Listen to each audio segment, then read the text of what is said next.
tight, stay tight. Stay power. Stay power. Stay power. We are the response. We are not the incident. We are the response to repeated incidents. We're the response to repeated injustices. What do you want people to hear and see when they see this group? Nothing.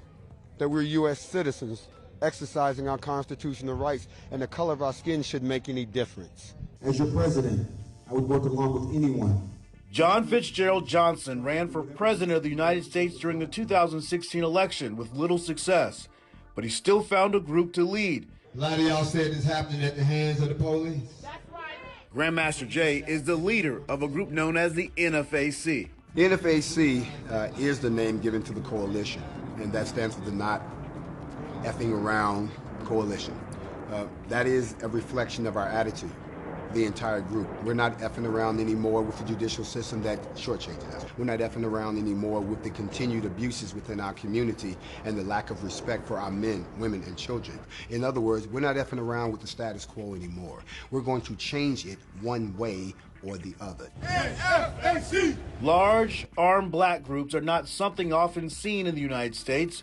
The most well-known, the Black Panther Party for the Self-Defense, was established in 1966, but has since mostly disappeared. As I said before, we're pro-protecting the black community. Started in 2017, the group operates with a top-down structure.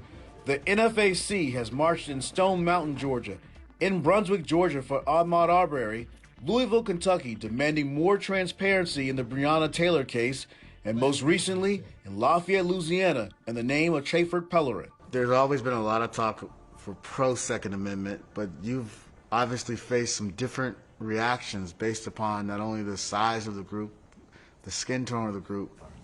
In case you haven't noticed, I'm black. No more, no less. But first, I'm a U.S. citizen. I am someone who was born in this country under the Constitution. I should be afforded all of those rights. Nobody says anything when other demographics pick up weapons, decide to arm themselves and confront the government over anything from wearing a mask to being cooped up in the house. But when certain demographics arm themselves, all of a sudden people tend to act like the Constitution does not apply. During one event, a member fainted and their gun discharged, injuring at least 2 people. No other incidents have been reported. The Southern Poverty Law Center, which tracks armed groups, says it's aware of the NFAC, but does not yet have enough data to label the group. But Thomas Makaitis, a professor of history at DePaul University, who writes about violent extremism and groups, believes that the NFAC already stands apart from other armed groups across the country. In one sense, it echoes the Panthers, but I think they're more heavily armed, they're more disciplined.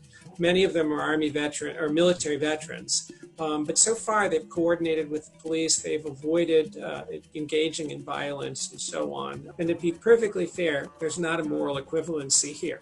The white militia movement is older, larger, probably more heavily armed, certainly more pervasive, and many more people, and it has been violent.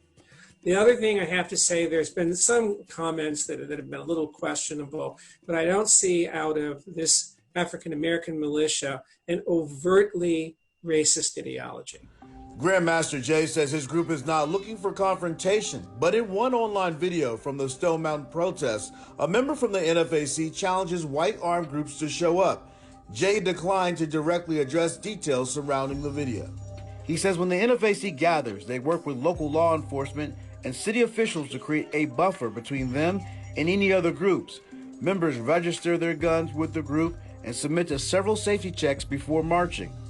Law enforcement officials have told CNN the group has operated within the law during each of their marches. This country was built on guns. This country was built on revolution. This world was built on people revolting against when they can't get justice or the answer. Plenty is unknown about the group. They won't share their membership numbers or much about the group's inner workings.